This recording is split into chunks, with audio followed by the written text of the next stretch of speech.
कि जिस वक्त कोविड था और जिस वक्त 40-50 हज़ार प्रतिदिन जो चार्जेस ले रहे थे, ये उसके इलाज या दवा महंगा एक वक्त पे अचानक नहीं हो गया था। जो जो कमरा आम दिनों में 1500, 2000, 3000 में मिलता था, उसको 10,000 कर दिया गया था। जो डॉक्टर का कंसल्टेशन मान लीजिए आम दिनों में 800, 1000 था, उसको 4000 कर दिया गया था। सरकार ने ये भी एक बाद में अनाउंस किया कि अब आप 104 में ये जानकारी दे सकते हैं, लेकिन 104 में भी जो जानकारी दी जा रही थी वो तरीके से रजिस्टर नहीं हो रही थी। एम्बुलेंसेस की ज़रूरत है और अगर कोई एम्बुलेंस 2 किलोमीटर के लिए 10,000 रुपये मांगने लगे। नमस्कार। क्या राज्य में स्वास्थ्य विभाग ये चाह रहा है कि इस बार जो कोरोना का तीसरा वेव आने वाला है या यूं कह ले कि आ चुका है, उसको लेकर प्राइवेट जो अस्पताल हैं वो अपनी मनमानी कर सके, एम्बुलेंस वाले मनमानी कर सके, सीटी स्कैन करने वाले मनमानी कर सके? क्या इतनी छूट विभाग दे रहा है उन्हें? क्यों? ये सवाल इसलिए उठ रहा है कि कल राज्य के स्वास्थ्य मंत्री बन्ना गुप्ता ने मीडिया से बात करते हुए ये कहा कि हमने केंद्र से आग्रह किया था कि कोरोना का ट्रीटमेंट आयुष्मान भारत के तहत किया जाए, इसका आदेश मांगा था और जो उन्होंने किया तो मैंने थैंक यू भी कहा, लेकिन मैं चाह रहा हूं कि निजी अस्पताल का टैरिफ भी केंद्र सरकार तय कर दे। हमारे साथ अतुल गेरा हैं, इनको आप जानते ही होंगे, स्वास्थ्य को लेकर बहुत काम करते हैं, खासकर ब्लड को लेकर भी। इनका दावा है कि राज्य सरकार पहले भी जब दूसरा वेव चल रहा था तभी ये तय कर चुकी थी कि किन अस्पतालों को कितना कितना पैसा लेना है और आयुष्मान भारत के तहत कोविड का इलाज होना है। ये सब पहले से तय था, तो फिर आखिरकार बन्ना गुप्ता ये क्यों कह रहे हैं कि नहीं, हमने केंद्र सरकार से ऐसा आग्रह किया है? क्या वो इतना मौका और देना चाह रहे हैं कि जब पीक पर चला जाए वेव तब फिर एक ऑर्डर को लेकर झमेला हो और फिर मामला राज्य सरकार, केंद्र और राज्य पे टाला जाए? आपके पास क्या सबूत है जिसके तहत आप ये कह रहे हैं कि ये पहले से ऑलरेडी डिफाइंड है झारखंड में? जी, ये 9 अक्टूबर 2020 को आप पाएंगे जब डॉक्टर नितिन मदन कुलकर्णी साहब सचिव थे, स्वास्थ्य सचिव, तब उन्होंने एक बहुत डिस्क्रिप्टिव डिटेल, एक जैसे झारखंड को 3 भाग में बांटते हुए कि किस अस्पताल को मैक्सिमम कितना लेना है, जो NABH है, जो नॉन NABH है, इस तरह से उन्होंने पूरी कैटेगराइज करके एक अपर सीलिंग तय कर दिया था। और ये स्वास्थ्य विभाग की चिट्ठी है। और इतना ही नहीं, इसके साथ साथ पूरा ट्रीटमेंट प्रोटोकॉल की medicine included in treatment package, जो WHO भारत सरकार द्वारा जो ट्रीटमेंट प्रोटोकॉल बनाया गया था, उसकी भी पूरी विस्तृत जानकारी, कौन कौन से जांच की ज़रूरत पड़ती है उस पूरे दौरान, इसकी पूरी विस्तृत जानकारी रेट्स के साथ इन लोगों ने एक कैपिंग पहले से कर रखी है। कई निजी अस्पताल प्रबंधनों का ये कहना है, चूंकि कोविड अपने आप में कोई बड़ा बीमारी नहीं है, लेकिन उससे जो और बीमारी बड़ी हो जाती है या नई बीमारी शरीर में उत्पन्न हो जाती है, उसमें ज़्यादा खर्च हो जाता है। क्या उस बारे में भी इसमें मेंशन? बिल्कुल। देखिए, ये जब निकाला गया था तो वो जो मॉडरेट है, जो मॉडरेट में इंसान वही व्यक्ति रहता है जिसको कोमॉर्बिडिटीज़ नहीं है, तो इसको भी उन्होंने 3 भाग में बांटा था: moderate illness, severe illness, very severe illness. तो ये सब कुछ ध्यान में रखते हुए उन लोगों ने इसको बांटा था। और आप ये एक चीज़ ध्यान देंगे कि जिस वक्त कोविड था और जिस वक्त 40-50 हज़ार प्रतिदिन जो चार्जेस ले रहे थे, ये उसके इलाज या दवा महंगा एक वक्त पे अचानक नहीं हो गया था। जो कमरा आम दिनों में 1500, 2000, 3000 में मिलता था, उसको 10,000 कर दिया गया था। जो डॉक्टर का कंसल्टेशन मान लीजिए आम दिनों में 800, 1000 था, उसको 4000 कर दिया गया था। मतलब वो निजी अस्पताल जो कमरा आम दिनों में मरीजों को 2000 में देते थे, कोविड के समय वो 5000। बिल्कुल 5000 नहीं, 10,000, 20,000, 25,000 तक कमरे गए हैं। और बाद में तो हम लोगों ने क्या नहीं सुना कि अस्पतालों में बोली लग रही थी कमरे के लिए। तो ये इनका काम है कि आप इस तरह की ये ब्लैक मार्केटिंग नहीं हो। और ये ऐसा मुश्किल का संकट का घड़ी है जब बेड्स की कमी पड़ेगी, तो इसका खतरा है। तो आपने जो कैपिंग किया था, खैर दुख तो इस बात का है कि इसका भी अनुपालन ठीक से नहीं हो पाया। ज़्यादातर अस्पतालों ने इसको बहुत ही एक्सीड किया। और कई कंप्लेंट्स आप ट्विटर पे देखेंगे, लोगों ने सोशल मीडिया में ऐसे सैकड़ों कंप्लेंट्स। कोरोना काल के दौरान जो निजी अस्पतालों की कमाई हुई, सरकार को उसका भी एक बार अध्ययन करना चाहिए, ऑडिट कराना चाहिए। बिल्कुल करना चाहिए। और इसके बाद और एक हैरानी की बात बताता हूँ, सरकार ने ये भी एक बाद में अनाउंस किया कि अब आप 104 में ये जानकारी दे सकते हैं, लेकिन 104 में भी जो जानकारी दी जा रही थी वो तरीके से रजिस्टर नहीं हो रही थी। लोगों को एक रिवर्ट मैसेज तक नहीं आ रहा था कि आपकी जो ये शिकायत है वो दर्ज कर ली गई है और ये उसका रेफरेंस नंबर है। तो कहीं ना कहीं एक पूरा जो विभाग है वो इनके लिए सॉफ्ट था, आज भी है। देखिए, ये 9/10/2020 का ऑर्डर है। Jharkhand rural health mission society, doctor Nitin Kulkarni, principal secretary, इन्होंने निकाला है कि इन लेटर नंबर फलना देखना regarding treatment package of COVID-19 lab confirmed positive patient in private hospital and in view of clinical management protocol of COVID-19 via letter number इतना, as well as treatment remain and testing are involving day to day so in order। इसमें मान लीजिए कि इन्होंने लगा this order come into force with immediate effect, मतलब 9/10 से शुरू हो गया, 2020 से ही। इसमें इन्होंने कैटेगरी बांटा है। कैटेगरी ए में रांची, ईस्ट सिंहभूम, धनबाद और बोकारो। कैटेगरी बी में हजारीबाग, पलामू, देवघर, सरायकेला, रामगढ़, गिरिडीह। इस समय हम लोग चलाए भी थे खबर। कैटेगरी सी में चतरा, दुमका, गढ़वा, गोड्डा, गुमला, जामताड़ा, खुट्टी, कोडरमा, लातेहार, लोहरदगा, पाकुड़, साहेबगंज, सिमडेगा एंड वेस्ट सिंहभूम। हमारा कहना है कि ये तो बताया था। फिर NABH एक्रीडेटेड जो हॉस्पिटल हैं, वो मॉडरेट इलनेस पेशेंट अगर पहुंचता है तो 8,000 रुपया वो ले सकते हैं। इसमें क्या है, including cost of PPE kit, मतलब उनका PPE किट का भी लगा हुआ है। बिल्कुल बिल्कुल बिल्कुल।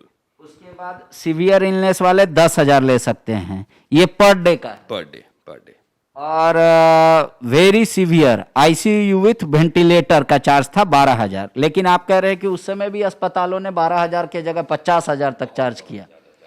लोगों को मतलब यूं कहे कि ब्लैकमेल किया गया। सैकड़ों कंप्लेन है, आप ट्विटर में ही सर्च करेंगे आपको सैकड़ों कंप्लेन मिल जाएंगे। कंप्लेन का क्या हुआ? स्वास्थ्य विभाग ने किसी को रिस्पॉन्ड किया? किसी निजी अस्पताल पे कार्रवाई हुई? कुछ ज़रूर हुआ, और ट्विटर के कंप्लेन के माध्यम से कुछ अस्पतालों में जो इनिशियली हम लोगों ने कंप्लेन किया, लेकिन दुख इस बात की रही कि जो छोटे अस्पताल पे एक्शन हो जाता है, बड़े अस्पताल पे एक्शन नहीं करते।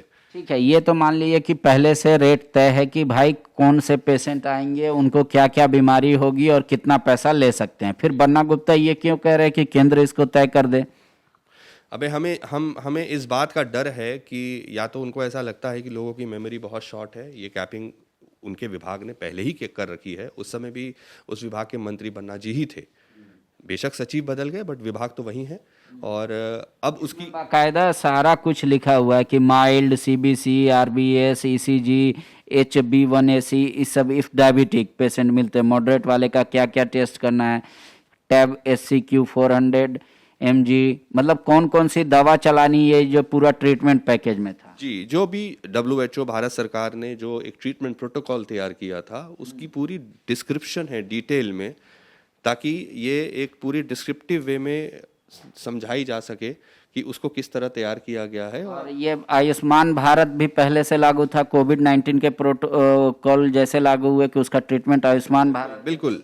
देखिए, जो COVID-19 में जो लक्षण हैं वो कोई ऐसी लक्षण नहीं है जो पहले आयुष्मान में नहीं थे। तो उस समय जो पैकेजेस में वो लक्षण आ सकते हैं, वो पैकेजेस पहले से हैं आयुष्मान भारत में। ये भी एक लेटर 22/7/2020 को निकाला गया है, नितिन कुलकर्णी के द्वारा, प्रिंसिपल सेक्रेटरी हैं स्वास्थ्य विभाग के, तत्कालीन थे, to all civil surgeons Jharkhand. ये चिट्ठी लिखते हैं सारे सिविल सर्जन को कि COVID-19 treatment under Ayushman Bharat, ये बाकायदा उनका ऑर्डर निकाला हुआ है कि आयुष्मान भारत के तहत इसका ट्रीटमेंट। बिल्कुल उन्होंने इसमें नाराजगी भी जताई कि इसमें बाकायदा ट्रीटमेंट पैकेज है, उसको भी उन्होंने एक डिस्क्रिप्टिव वे में हिंट कर दिया कि ऐसे ऐसे पैकेजेस तो तकलीफों में लगाई जा सकती है।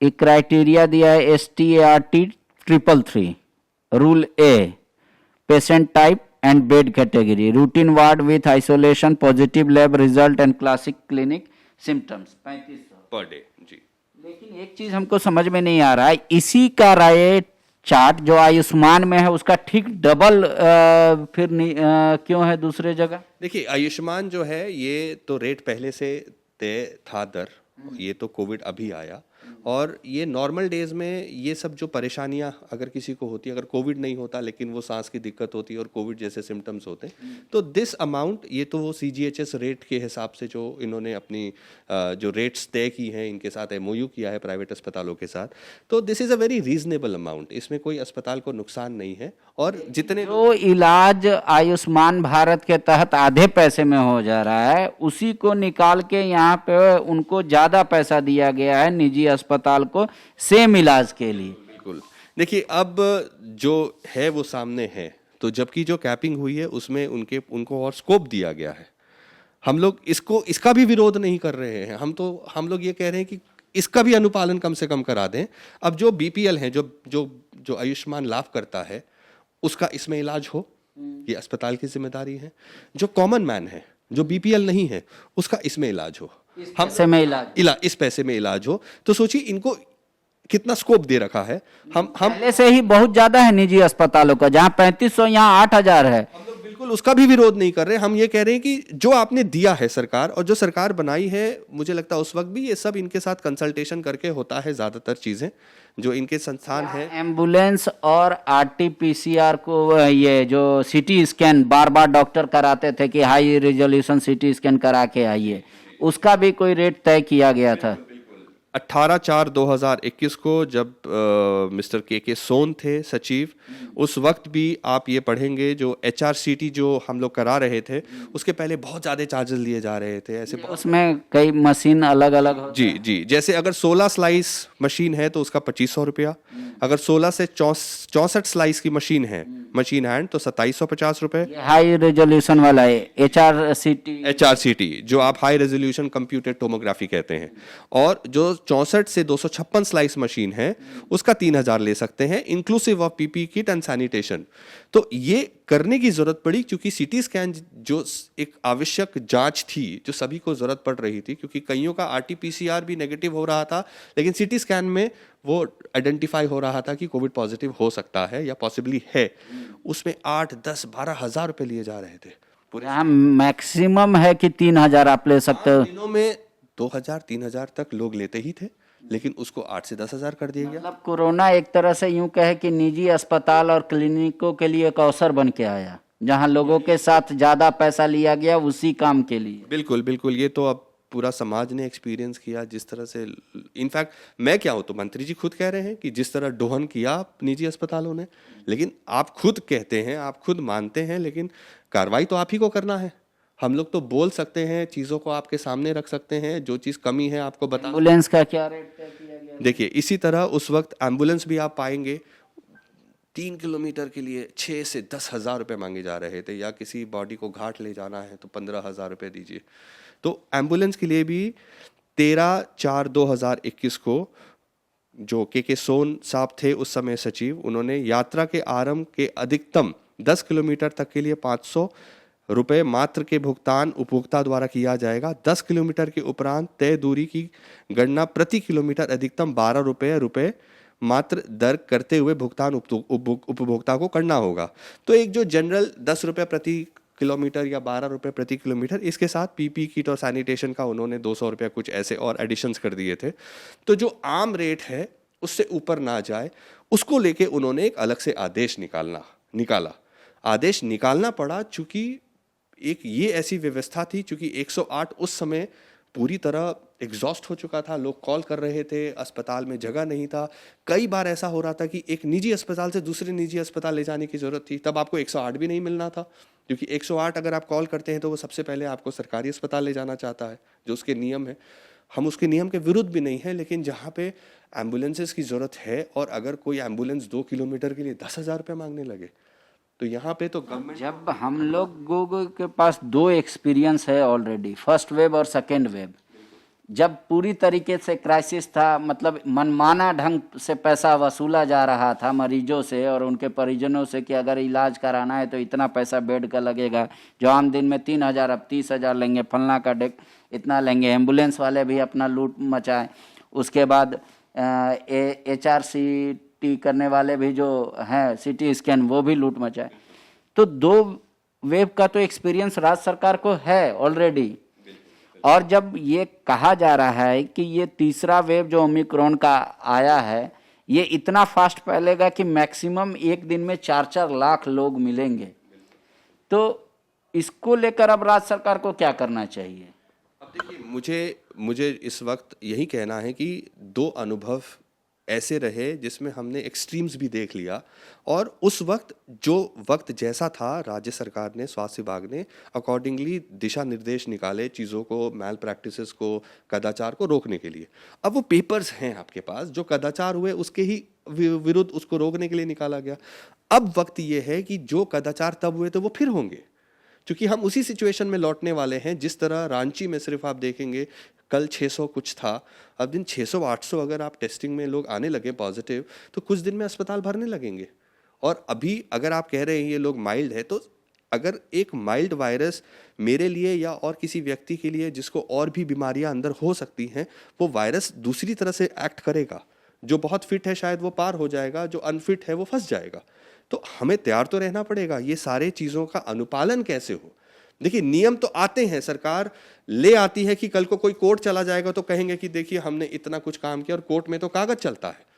तो मुझे लगता है कोर्ट को दिखाने के लिए बहुत सारी चीज़ें होती है, लेकिन ज़मीन में जब तक आप इसका अनुपालन नहीं करेंगे, अब आपके पास अनुभव है, आपने इतने निर्देश निकाले हैं, अब मुझे लगता है पालन करा दीजिए बस। बिल्कुल पालन करा दीजिए, अभी से तैयारी तुरंत करिए। अब तो हमारे पास समय ही नहीं है कि हर अस्पताल ये राजी हो कि हम आयुष्मान का इलाज करेंगे। एम्बुलेंस जितने निजी एम्बुलेंस एसोसिएशन है उनके साथ मीटिंग करें कि अब कोविड बढ़ रहा है, कोविड के केसेस में आप ब्लैक मार्केटिंग अगर करेंगे, पकड़े जाएंगे, तो ये नियम है, तो उनको आप पहले से तय करें। हाँ, जरूरत है अब राज्य सरकार को कि अपने 2 अनुभवों का लाभ ले, और ये जो ऑलरेडी ऑर्डर निकले हुए हैं जो कह रहे हैं कि बन्ना जी को बनाने का और यह केंद्र सरकार से आग्रह करने का कोई आवश्यकता नहीं है, ऑलरेडी बने हुए हैं, इसका एक तो सरकार व्यापक प्रचार प्रसार करे ताकि लोग भी अपने अधिकार को समझे कि एक एम्बुलेंस उनसे 12 रुपये प्रति किलोमीटर ही अधिकतम ले सकता है। कम ले तो अच्छी बात है, लेकिन 12 रुपये से अधिक नहीं ले सकता है प्रति किलोमीटर। सैनिटाइजेशन या जो पीपी किट के लिए उसके लिए अलग से 200 रुपये है। तो और निजी अस्पताल किस में कितना पैसा ले सकता है ये लोगों को पता रहे, और सरकार इसका प्रॉपर मॉनिटरिंग कराए कि कहीं लोग इस कोरोना काल को अवसर तो नहीं बना रहे हैं। क्यों?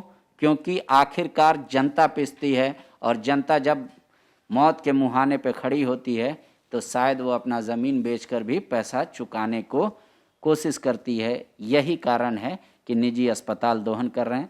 तो बन्ना जी, अगर आप मेरा ये प्रोग्राम देख रहे हो तो ये ऑर्डर पूरा निकला हुआ है, कॉपी आप चाहें तो अतुल जी से संपर्क करके ले भी सकते हैं, और खैर आप ही के विभाग का ऑर्डर है तो आपके पास होना भी चाहिए।